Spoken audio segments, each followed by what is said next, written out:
How to get Temu codes and $300 Temu coupon that is actually working. So first things first, just simply open up your Temu application. And by the way, ensure that your Temu app is updated to the latest version. Once you're here, just gonna make sure that you're logged into your account. But before anything else, these specific codes or coupons that is offering on Temu may not be available for some. But if it is popping out on your end, specifically on your Temu account, then here's how you will use it. So simply access and log into your account, and then at the lower portion of your screen, you should be able to see the U tab.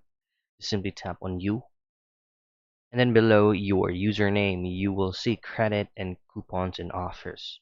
Just simply tap on coupons and offers. So as you can see, this specific offer is still unused on my end. So this currency is actually a Philippine peso, but it will be converted into USD. It's around $300. For you to get it, just simply tap on get, and just very basic. You just have to follow all the on-screen prompts, all the necessary requirements for you to get this bundle and an actual reward as well.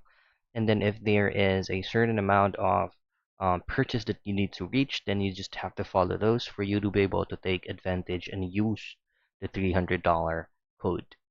And that's it. That's how you get Temu codes and $300 Temu coupon.